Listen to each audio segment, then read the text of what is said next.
लगता है ये पब्लिक परसेप्शन भी कई बार बहुत ज्यादा मैटर कर जाता है? जैसे मैंने बताया ना, ये वीडियो जो मैंने सुनाया ये सुप्रीम कोर्ट में प्ले भी किया गया था। मुझे लगता है शायद इस वीडियो के बाद ही सुप्रीम कोर्ट ने इन दोनों को जमानत न देने का फैसला किया होगा। मतलब ये भी एक बड़ा कारण रहा होगा, क्योंकि ये वीडियो तो कहीं से भी कोई भी जो भी सुनेगा वो इसको किसी भी तरह से इसका जस्टिफाई नहीं कर सकते, नहीं ठहरा सकते। क्योंकि कोई भी व्यक्ति अगर ये कहे कि हम चिकन नेक को जो है हम अलग कर देंगे, आसाम को अलग कर देंगे, और ये तो वो मतलब उसको तो कौन स्वीकार करेगा। और 7 में से 5 लोगों को तो सुप्रीम कोर्ट ने जमानत दे दी है।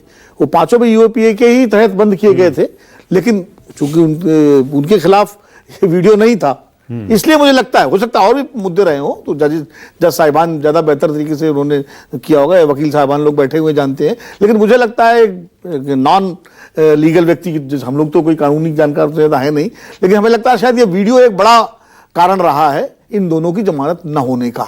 ये तो लगता है क्योंकि इस वीडियो से जो है मामला थोड़ा जो है इनके खिलाफ ज्यादा स्ट्रांग बन गया है। दूसरी बात यह है, चलो मैं इस बात के लिए सुप्रीम कोर्ट को साधुवाद दूंगा कि उसने एक कम से कम फैसला लिया कि भाई, क्योंकि पिछले काफी समय से ये मामला लटक रहा था। हाई कोर्ट के बाद ये कई बार बेंच नहीं बैठी, फिर पता लगा मामला गया, तारीख बढ़ गई, तो लगातार ये लटक रहा था। तो हम लोगों को भी लगता था कि एक बार वंस इन अ वाइल भाई आप डिसाइड करिए जमानत देनी है नहीं देनी है। तो फैसला तो हो गया कम से कम 1 साल तक अब उनको जेल में रहना पड़ेगा, तो उहा पोह की स्थिति खत्म होती है। दूसरी बात यह है कि ट्रायल जो है, देखिए मैं एक अभी सोच रहा था जब बहस हो रही थी कि कसाब जो था वो पाकिस्तानी था, उसको तो रंगे हाथ गोलियां चलाते पकड़ा गया था। उसका ट्रायल 5 साल में पूरा हो गया और फांसी भी हो गई उसको। 2008 में पकड़ा गया और 2013 में उसको फांसी हो गई, तो 5 साल में सारे उसके ट्रायल कंप्लीट हो गए सुप्रीम कोर्ट तक। तो शरजील इमाम और उमर खालिद का भी ट्रायल जल्दी से जल्दी होना चाहिए, ताकि अगर वो दोषी हैं तो उनको मुकम्मल सजा मिले और जितना समय जेल में काटा है वो उसमें एडजस्ट हो और उसके बाद वो जेल का है, और अगर दोष नहीं पाया जाता है तो जेल से बाहर आए। अंडर ट्रायल में कब तक किसी को रखेंगे? ये मुझे लगता है ये तो अधिकार उस व्यक्ति का है जो कैद है कि भाई उसका ट्रायल जल्दी जल्दी हो। इसीलिए मैंने कसाब का उदाहरण दिया, अफजल का उदाहरण मेरे सामने है, अफजल गुरु का, उसका भी ट्रायल 5 साल के अंदर ही कंप्लीट हो गया था और सजा मिल गई थी, फांसी हो गई थी।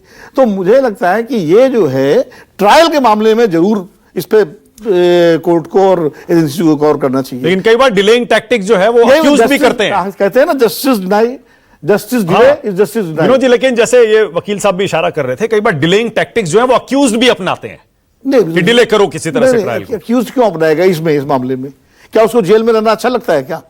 नहीं, वो उसे ये होता है कि अगर ट्रायल जल्दी हो गया तो कन्विक्शन का डर भी कई बार होता है। नहीं, अब ये बताइए कि अगर 3 बार जज नहीं बैठ रही हैं, वो तो रिटायर हो गई है सुप्रीम कोर्ट में, तो वो अक्यूज की इच्छा थी क्या?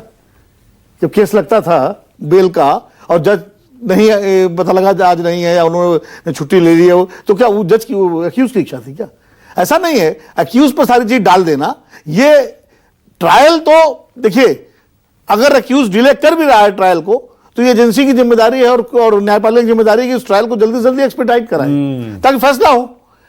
मतलब मेरा तो एक कॉमन सेंस ही कहता है, कॉमन सेंस ही कहता है, ये तो जिम्मेदारी पूरी न्यायिक व्यवस्था की है कि ट्रायल को जल्दी कराए और जल्दी से उसका फैसला हो, और जो भी होना हो, जेल जाना हो जेल जाए, छूटना हो छूटे, फांसी होनी फांसी हो, आजीवन कारावास होना है, जो भी सजा होनी है उस कानून के तहत हो। ये मुझे लगता है कि इसलिए मैं 2 उदाहरण दिया, अफजल गुरु और कसाब वाला उदाहरण। कसाब तो मतलब घोषित पाकिस्तानी था, आतंकवादी था, पकड़ा गया था, है हमारा कितनी हत्याएं हुई थी। तो मुझे लगता है ठीक है, बिल्कुल सही है।